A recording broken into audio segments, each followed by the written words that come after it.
Live from Washington, D.C., Sekulow Live. Phone lines are open for your questions right now.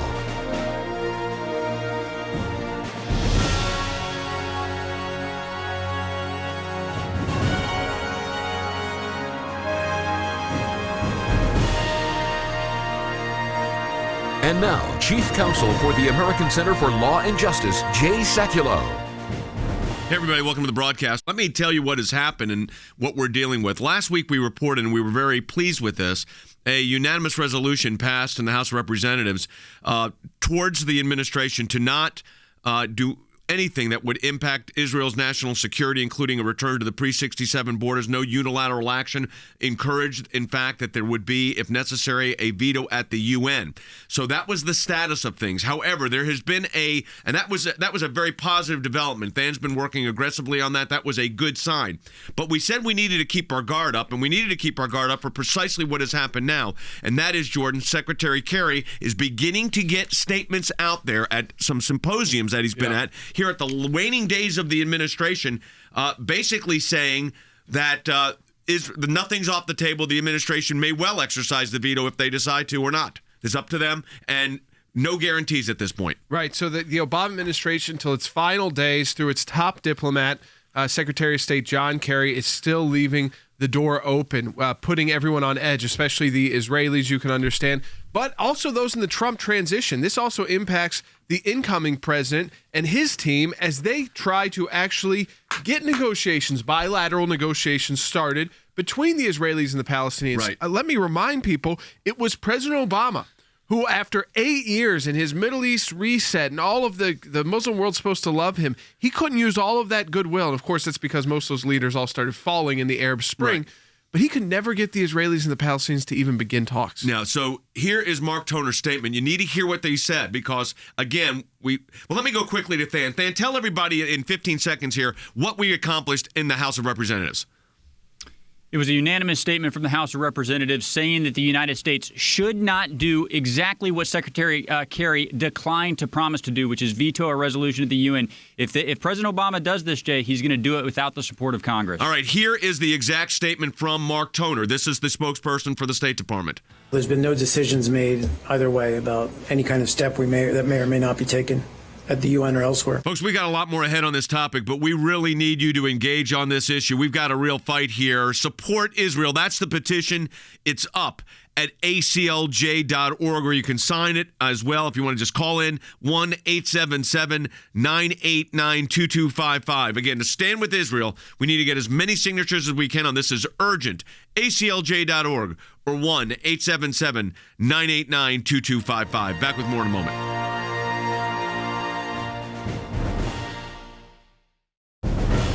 President Obama is poised to betray Israel in his final days in office. There are reports that the administration is plotting to use the UN Security Council against Israel. It's a renewed attempt to abandon Israel, slash its borders, leave it defenseless, and force our greatest ally in the Middle East to make dangerous concessions to terrorists before negotiations even begin. We must not force Israel into talks with terrorists.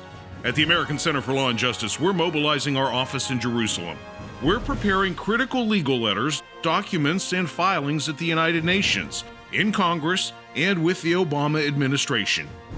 You can have your voice heard as well. Add your name to our petition right now. Call 1-877-989-2255. That's 1-877-989-2255, or you can add your name online, aclj.org.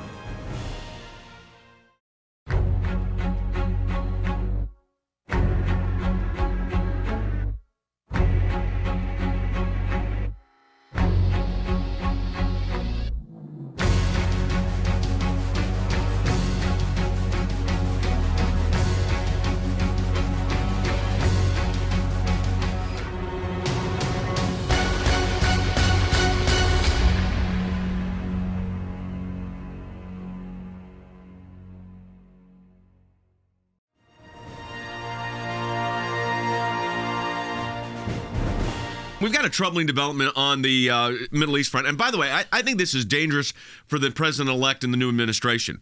They should not have their foreign policy determined by a last-minute move by the president as he's exiting out of the White House. And that's literally what's being threatened right now. Now, I'm going to set this up. This is the Secretary of State. The issue is there's a vote every year for sanctions against Israel at the United Nations, and including a mandatory return to the pre-67 borders, which are indefensible for the state of Israel. It's brought up by the Organization of the Islamic Conference States generally. And what happens is the United States has always vetoed it. That's just our standard operating procedure, is to issue the veto. So before I play the bite, you need to understand, Jordan, you've been at the UN and you've done negotiations at the UN. The fact of the matter is this has been standard operating procedure when it comes to these condemnations of Israel, especially when it comes to borders, that we, the United States, do not let Israel be put in this kind of situation. There's always been a veto, for literally decades now. Yes, and so the advocates of this could scream and shout about it and ultimately organize and put forward their resolutions. They would be vetoed. That was the operating procedure. And the U.S. policy, from Republican to Democrat, liberal to conservative, was that even if they differed on the reasons why, that they believed that ultimately, we believed as the most powerful country in the world, that the only way real peace could ever be achieved and a solution for the Palestinians that also worked for the Israelis was if the Israelis and Palestinians both agreed on it, like any other normal peace talks, so that would not lead to more conflict and more war. That's been the overriding principle, whether you are on the left or on the right, is that you don't have the UN come in and force them to sit down. All right. Let me play John Kerry's soundbite here, and then I want to get Skip Ash, our senior counsel in charge of our National Security Practice International Law Group, to comment about this. We'll get Than's comments as well. But this is John Kerry at Chaim Saban's forum held at the Brookings Institute. Chaim Saban is an Israeli. He's in the entertainment business, but obviously this has got everybody concerned. This is Secretary of State John Kerry. We have always stood against any imposition of a, quote, final status solution, and against any resolution that is unfair and biased against Israel, and we will continue. We don't support that. And there's been no decision made about any kind of step that may or may not be taken in that regard. All right, so I want you to understand what he said. We've always stood against any imposition of these solutions and resolutions that's biased against Israel, and we will continue. We don't support that. And there's been no decision made about any kind of step that may or may not be taken in that regard. So obviously, Skip, I'm bringing this one to you. Well, obviously, they're not necessarily supporting it, and this is a threatened non-veto, basically is what we've got right now. And let's talk about what that would mean and how significant it would be. Well, that would be very significant because the United States traditionally, when they do the veto, that stops any of the resolution from going forward from the UN Security Council, and only the UN Security Council, operating under Chapter 7 of the UN Charter, can pass an obligatory resolution that requires everyone to obey. So when the United States exercises a veto, it stops that process and protects Israel from an anti-Israel resolution, and they're always anti-Israel. Also, quickly here, Skip, the pre-67 borders, how dangerous is that for Israel? Oh, it's very dangerous. At its narrowest point, Israel, if they went back to the pre-1967 boundaries, would be 9 miles wide. That would be the narrowest point, and that's right at the Herzliya area. And the Arabs would then have the high ground. So if you're from a military perspective, the high ground is always advantageous. So Israel will be very, very endangered by that. And let's keep in mind that those boundaries were armistice lines. They were never internationally recognized boundaries, and they were armistice lines and not internationally recognized boundaries because the Arabs demanded it. Right. So the very people now who want to go back to those are the very people who disavowed them being international boundaries in 1949. You know, we've seen Brexit, we've seen Donald Trump's election, we've seen what happened in Italy on Sunday night there with their prime minister resigning. We've seen a movement out of these international organizations before. And you have to wonder is if the Obama administration really pushed this at the end and did something like this, which would be shocking on an international level, shocking if it was more than just these words and threats. They love making those words and threats, and then usually they finally and ultimately do the right thing. Right. But if they did, I could see someone like a President Trump getting together with some of these other international leaders say, well, if the UN moves forward this way, if you recognize, we're done. So no funding from the United States. which, by the way, we have in place laws in our systems in Congress that I think actually can kick that right in. And I think you could see, which would not necessarily be good for the world. I'm not advocating for this, but you could have a justification for pulling out of these institutions or significantly decreasing your funding. If we decreased our funding, they'd be out of it. There'd be no UN. So, Stan, what's your read on this? And then I want to play Benjamin Netanyahu's comments, and we'll take some calls. Well, I think it's absolutely critical for people to take what Skip just said in conjunction with what Jordan just said, because internationally, listen, if peace is the goal, this is the absolute worst strategy, because it would mean conflict. It would mean war. But then second, Jay, domestically, and this is to Jordan's point, one of the most important things about a U.S. foreign policy is consistency. And the Trump administration, the incoming Trump administration, to their great credit, has made it very clear where they stand on this. They would veto a resolution like this. So if just 3 weeks before that new administration comes in, the Obama administration goes the other way, it would wreak havoc internationally. We've already got some comments coming in on Facebook and Periscope. That's right. This came in from Gary, who was just confused. He said, I thought the president was stripped of all power during these last days. Is he a lame duck at this point? He is a lame duck, but that does not mean he doesn't have power. In some way, you have more power. Yes, because you have no accountability. Here's the situation. This would be a parting move by the president, which would wreak unbelievable consequences for the state of Israel, and also it's not reversible. In other words, the Trump administration could disagree with this and has already asked them not to do this, by the way. But the Trump administration can't reverse the United Nations. Here's what Benjamin Netanyahu had to say about this. Let's play soundbite 40. Palestinians are trying to go to the UN in a vain effort to try to impose a solution. And I believe that this will push peace further away. Now, you'll remember that in 2011, President Obama vetoed a UN Security Council resolution on settlements. And he said at the UN that peace cannot be imposed through statements at the UN. This was the right policy then, and it's the right policy today. Apparently, they're having a little bit of a change of heart here. So I think we've got to be cognizant of that. Yeah, so it went from headlines saying they're basically not going to do anything. President Obama might not even speak on the issue. So I think it doubling down. It may be a reflection of Donald Trump's cabinet. It may be a reflection of these conversations we've heard about from Donald Trump and President Obama, that he realizes so much of his legacy building will be undone and start to be undone immediately on day one. But now the headlines read, so it went from last week saying this was basically settled. Right. We were very cautionary on that. Yes, we were. Not to overreact.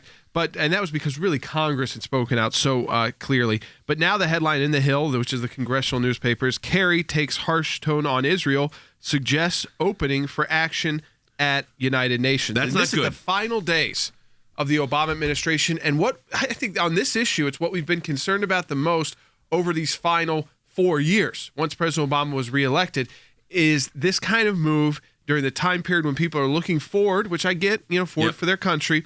At the same time, the president has not lost any power at all. Right. The lame duck part is that Congress doesn't really move forward on legislation on nominees. But he's not lost any of his constitutional power. Including commander-in-chief. All right, let's try to grab a call here before the break, Logan. All right, let's go to Elma in California. Hi, Elma. Go ahead.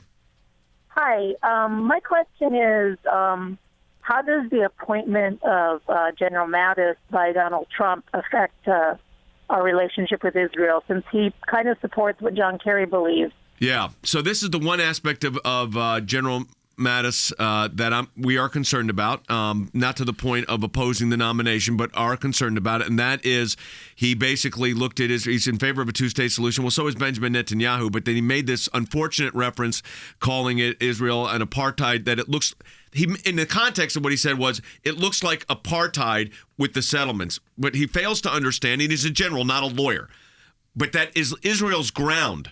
They are allowed to build on their ground. That may not be politically expedient, by the way. I've said that before, that I think that Israel certainly has the right to do it. I mean, there's world politics at play, but that has me concerned. But I don't think I don't think you'll see a problem with the Secretary of Defense designate as it relates to Israel. Jordan, no, I mean, ultimately he carries out the president's orders, and so yes, he'll be influential, but I think much more influential. Listen, Israel's a great military ally, and so he's going to be influential in that part of the discussions, but he doesn't have anything to do with the Secretary of State policy. That's why we still need to watch for Donald Trump, is ultimately who gets that spot. It is those individuals that will really have serious influence with the President of the United States. Yeah, Than, you're saying that this is more of the role of the Secretary of State. Secretary of State's going to have a bigger role, but I would also say this: as General Mattis gets his waiver, it's the one question he has to answer. If he doesn't answer it sufficiently, Congress won't waive him and will allow him to take the spot. All right, Skip, in 15 seconds here, how serious is this if the United States does not veto?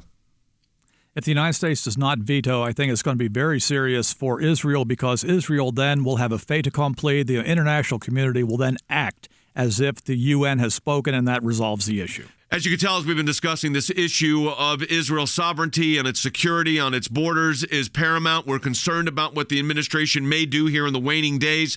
So this is a time to take action. We encourage you to do it. Go to aclj.org. Sign that petition now. Stand with Israel, or call us at 1-877-989-2255. It's aclj.org or 1-877-989-2255. We'll be back with more in just a moment.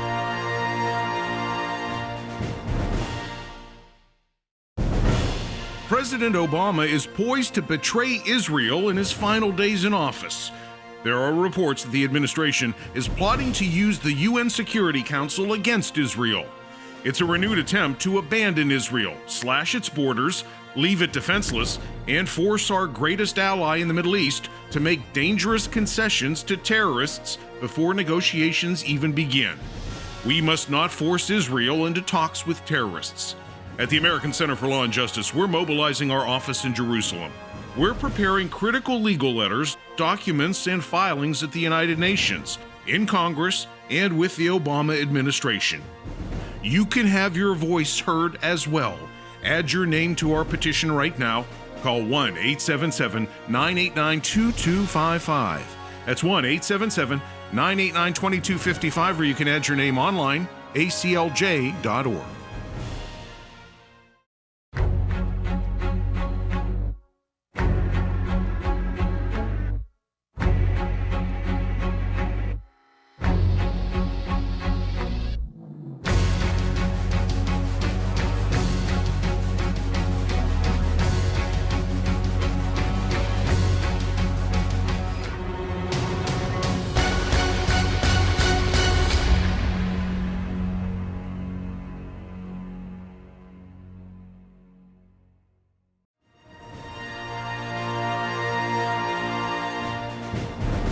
Last week, we were pleased when Congress passed a resolution saying do whatever you need to do to defend Israel, its borders, veto if necessary at the United Nations. Than set that up for everybody. Than Bennett is our Director of Governmental Affairs. That came out last week. We were very pleased with that. But we said don't stop working on this issue for precisely this reason. So, Than, set everybody up exactly what happened in Congress. It was HCon Res 165. I actually got a copy of it right here. It was basically a unanimous statement by the House of Representatives that tells President Obama he must veto any resolution that forces a settlement on Israel. So really, Jay, it was a political statement because this is an authority that the president has, but it was every Democrat, every Republican in the House saying, if you, after the American people essentially elected a different message, if you go out and do this, you're going to do it on your own. And yet yesterday, Jay, Secretary Kerry indicated that they might do just that. Well, let me also set up how dangerous is the return to the pre-67 borders. If you're just joining us now, Skip Ash is a senior counsel for the ACLJ, and he talked about this in the last segment, but it's worth repeating. You're talking about a return to the pre-67 borders. First of all, let's talk about what those borders are, and then, Skip, what those borders would mean. Okay.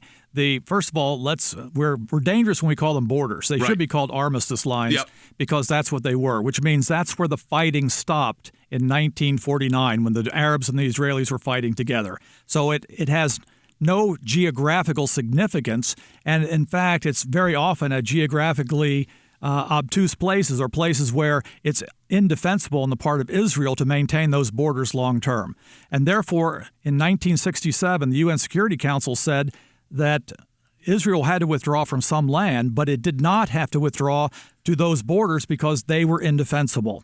So there's supposed to be negotiations for new borders. Again, at the narrowest point, if the whole West Bank were returned to the Arabs, at the narrowest point of Israel would be 9 miles wide. The whole country would be 9 miles wide, and the Arabs would have the high ground, and the Israelis would have the Mediterranean at their back. That would be a significant threat to the existence of the state of Israel. So this whole issue of borders is absolutely significant. We got a call coming in from Brazil. Yeah, let's go to Tony in São Paulo, Brazil. You're on the air. Hi, Tony. Go ahead. You're on the air. Hi, how are you? Good, sir. I'm calling from Brazil. I watch you guys almost every day. And I just want to be say thanks for all that you do. Well, we appreciate that, and I know that in the call screener said you also appreciate the work that we're doing in Israel. Are you watching us, Tony, on Facebook? Yes. All right, great. Well, look, here's the thing. We know this, Jordan. You've been down in Brazil a couple of times, and there's a huge support for the state of Israel in Brazil. Yeah, there is. The Christian community there, it's a growing evangelical community. I don't know if Tony's part of that. He could be from the more traditional, the Catholic community as well, which has also been, people are getting educated about Brazil's role in the world. It's one of the largest countries in the world, not on this UN Security Council. Unfortunately. And they've had their own political turbulence, but kind of got through that during the Olympics and all that processes. But again, there is a widespread support, which is, you see more and more if you travel into countries like Brazil, the ones you don't necessarily put on the top of the list when you think of main allies for the state of Israel, but what they can do diplomatically is bring along, maybe in Latin America, maybe a half dozen more countries who will follow Brazil's lead, and that's why they play an important role. Countries like Kenya as well. But I will tell you, these oftentimes when it gets to that leadership level, they'll have a good relationship with Brazil and Iran. Yeah. So it's a different kind of set, not the people. Well, you've negotiated that. Yeah. In Brazil. So that's one of the reasons why we worked with Youssef Nadarkhani, that we were in Brazil on his release, was because the U.S. had, at that time, this was before the nuclear talks. So the U.S. had no one to call in Iran officially. But the Brazilians did. Brazilian government was able to do that, and it was big thanks to them that he was released from prison. Yeah. Fan, so everybody understands, so we're going to go right to the phone calls here. This would be a not only a change of precedent, but set a historically bad precedent. It would do dramatic harm to the consistency of the U.S. foreign policy, and just underscore something that Jordan said, to undo it. First of all, yes, you need 9 votes, but then you would also need every single member of the permanent 5. It is just something that's never going to happen. Right. So with 1 month left in the administration, it is something that just absolutely cannot be done. All right, let's go ahead and take a phone call, Logan, or a comment. All right, let's go to Joy in Alabama on line 3. Hi, Joy. Hi. Yes, Jay. What can we do from out here? I mean, I've signed petitions. I've called senators and congressmen. It all sounds like they're on board. So I really don't want to call the White House because they don't want to hear from me. But what troubles me about this is, could this be a Obama kind of playing both sides of the field here, because Trump has said he's going to tear up the Iran agreement, and whoever's over Iran, their president or whatever he's called, the other day has made a statement about they elected some man in the United States that said he's going to tear up the Iran deal, which we all know. So there's not a direct interrelation between the Iran, and there is no signed agreement. There's nothing to tear up with Iran. It was like an understanding, which is absurd. But there's not a direct interplay here. However, we know where the president's sympathies lies on the Middle East negotiations, and you could see that just the way he supported or didn't support portions of the Arab Spring, which groups he did not. For instance, when there were 1 million students in the streets of Iran, President Obama's administration did not back those students. When they were out to get rid of Mubarak, he did support it, who was our ally. So inconsistent is an understatement, Joy. The problem is this has really serious ramifications as well for the state of Israel, but also for our own national security. And again, it goes back to our allies don't know when to trust us or not trust us. So that's what's going on here. All right, thanks for calling in, Joy. Let's take more calls or comments. Robert, Maryland, on line 1. Hey, Robert, go ahead. You're on the air. Yeah, hi, Robert, Jordan, and Logan. I wanted to ask you all the question, what do the American people have to do in order to put pressure on the president not to use the United Nations, not to submit a non-veto, to have Israel go back to the pre-1967 borders? Because President Obama is very fond of using the United Nations and treaties through the UN to even actually go against our sovereignty. Yeah, so look, I mean, you raised the real question here is what can we do about this? So we've got a congressional resolution. There's not one Democrat that supports President Obama in this. So if he were to not exercise the veto, nobody supports that in the Congress. So that's kind of number one.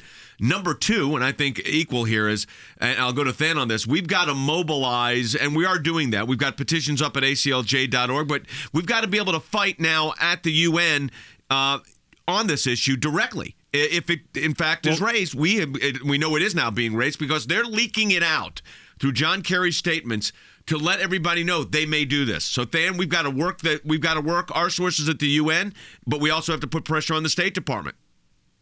That's right. Step number one was Congress, but step number 2 is twofold. And the first one is the one that Robert just mentioned. You have to know what's going on and make sure the administration cannot do this under the cover of dark.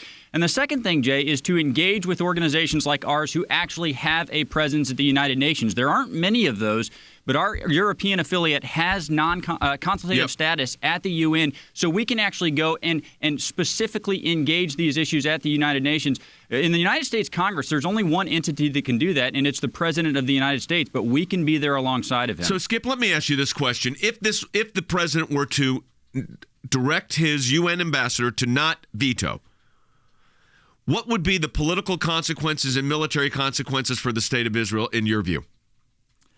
Well, in my view, we would have first of all, then we have to assume there would be 9 votes out of the 15 that voted for the resolution. That means the resolution would be valid. If it's under title of Chapter 7 of the UN Security Council, of the Charter, that means that it would be obligatory on all members.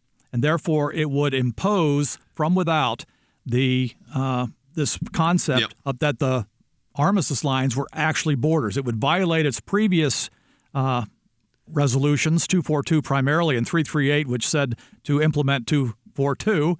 And in effect, it would box Israel's position in. It would make it sort of untenable, and Israel would become indefensible.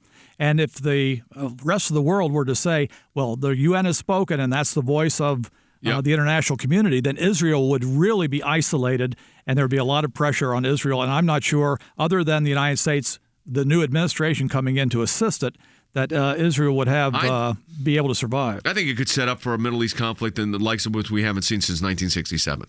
That's how serious I think this is. I think you're right, because I think it would encourage the Arabs that are against Israel to come against Israel even more. Yeah, I think that, and there's no doubt in my mind. So this is really serious. So we've got a petition up, aclj.org. We encourage you to sign it. I'm also going to ask you to stand with the ACLJ. Now, we're not just talking about it.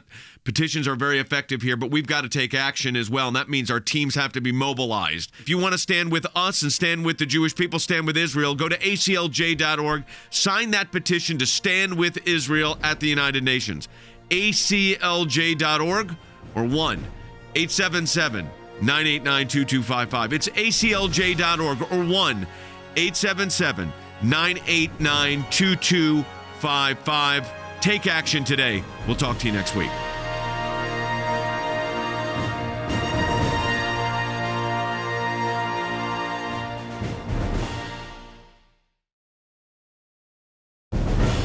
President Obama is poised to betray Israel in his final days in office.